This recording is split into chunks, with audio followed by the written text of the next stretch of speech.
அந்த அளவிற்கு நாங்கள் தமிழுக்கு மரியாதை கொடுப்பவர்கள். ஆனால் இங்கே ஆண்டு கொண்டிருக்கின்ற திராவிட முன்னேற்ற கட்சி, காங்கிரஸ் கூட்டணி தலைவர்கள் தமிழ் என்று வந்தால் கூட அதில் ஜாதியை பார்க்கிறார்கள், மதத்தை பார்க்கிறார்கள்.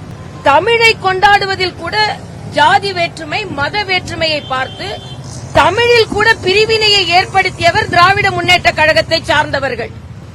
ஏன் பாரதியை கொண்டாட மறுக்கிறீர்கள்? ஏன் கம்பனை கொண்டாட மறுக்கிறீர்கள்? அதுவும் தமிழ்தானே. ஆக தமிழில் கூட வேற்றுமை விதைத்தவர்கள் நீங்கள்.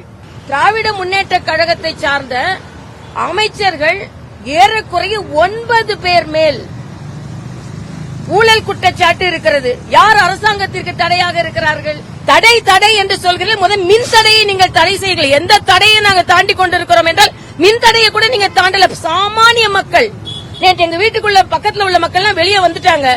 போன் பண்ணா மின்துறை ஊழியர்கள் வருவதில்லை, ஏனென்றால் மின்துறை ஊழியர்கள் பற்றாக்குறை இருக்கிறது என்று சொல்கிறார்கள். விஜய் இப்பதான் பூத் கமிட்டி கூட்டத்துக்கு இறங்கி வந்திருக்கிறார். அதற்கு பின்பு அவரது அரசியல் நகர்வுகள் எப்படி இருக்குன்னு பார்க்கலாம். ஆனா மரியாதைக்குரிய பாரதிதாசன் அவர்களின் பிறந்த நாளில் அவருக்கு மரியாதை செலுத்துவதில் பாரதிய ஜனதா கட்சி பெருமை கொள்கிறது. நான் புதுச்சேரியின் துணைநிலை ஆளுநராக இருந்தபோது பாரதிதாசனின் பாடல் தான் அங்கே தமிழ்தாய் வாழ்த்து. காசி சங்கமம் நடக்கும் பொழுது, தமிழ் சங்கமம் நடக்கும் பொழுது அங்கே தமிழ்நாட்டின் தமிழ்தாய் வாழ்த்தையும் நான் பாடினேன், புதுவையின் தமிழ்தாய் வாழ்த்தையும் நான் பாடினேன். அந்த அளவிற்கு நாங்கள் தமிழுக்கு மரியாதை கொடுப்பவர்கள். ஆனால் இங்கே ஆண்டு கொண்டிருக்கின்ற திராவிட முன்னேற்ற கட்சி, காங்கிரஸ் கூட்டணி தலைவர்கள் தமிழ் என்று வந்தால் கூட அதில் ஜாதியை பார்க்கிறார்கள், மதத்தை பார்க்கிறார்கள். மத வேற்றுமை இருக்கிறது, ஜாதிய வேற்றுமை இருக்கிறது என்று இல்லாத ஒன்றை முதலமைச்சர் இன்று ஏதோ தமிழ்நாட்டில் பாரதிய ஜனதா கட்சியெல்லாம் தூண்டிக் கொண்டிருப்பதை போல பேசிக் கொண்டிருக்கிறார். ஆனால் பாரதியை இவர்கள் கொண்டாடுவதில்லை, ஜாதி பார்த்தார்கள். அதே போல தமிழில் மதத்தை இவர்கள் பார்த்தார்கள், ஆன்மீக தமிழை இவர்கள் கொண்டாடுவதில்லை. ஆக ஆரம்ப காலத்தில் இருந்து தமிழை கொண்டாடுவதில் கூட ஜாதி வேற்றுமை, மத வேற்றுமையை பார்த்து தமிழில் கூட பிரிவினையை ஏற்படுத்தியவர் திராவிட முன்னேற்ற கழகத்தை சார்ந்தவர்கள். இன்று இவர்கள் ஏன் பாரதியை கொண்டாட மறுக்கிறீர்கள்? ஏன் கம்பனை கொண்டாட மறுக்கிறீர்கள்? அதுவும் தமிழ்தானே. ஆக தமிழில் கூட வேற்றுமை விதைத்தவர்கள் நீங்கள். இன்று முதலமைச்சர் சொல்கிறார், மத்திய அரசு ஏதோ பல தடைகளை கொண்டு தடுத்துக் கொண்டிருக்கிறதா? என்ன தடை என்று நான் கேட்கிறேன். ஏதோ தினம் தினம் மத்திய அரசு இவர்களை ஆட்சி நடத்த விடாமல் தடுத்துக் கொண்டிருப்பதை போல ஒரு மாய தோற்றத்தை ஏற்படுத்துகிறார். யார் தடை செய்கிறார்கள்? இன்று திராவிட முன்னேற்ற கழகத்தை சார்ந்த அமைச்சர்கள் ஏறக்குறைய 9 பேர் மேல் ஊழல் குற்றச்சாட்டு இருக்கிறது. யார் அரசாங்கத்திற்கு தடையாக இருக்கிறார்கள்? ஊழல் குற்றச்சாட்டு என்றால் இவர்கள் சுரண்டிய பணம் யாருடையது?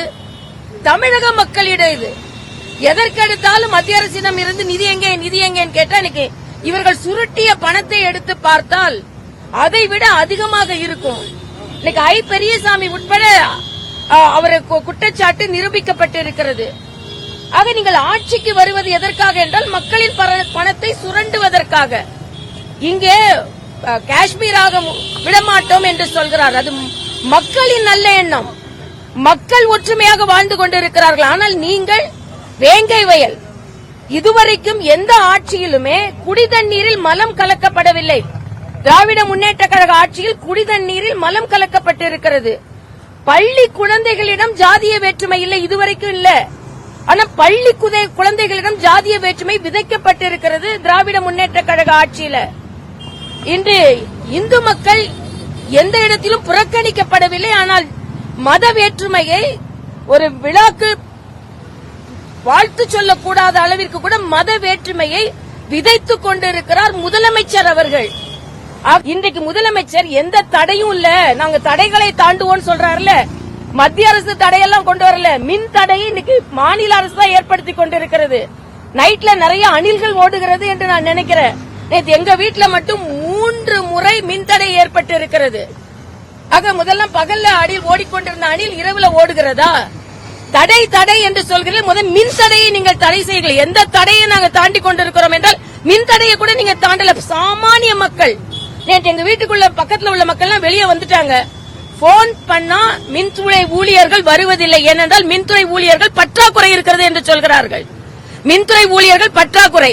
இன்னைக்கு மருத்துவமனையில் ஊழியர் பற்றாக்குறை, அரசாங்க ஊழியர்கள் பற்றாக்குறை.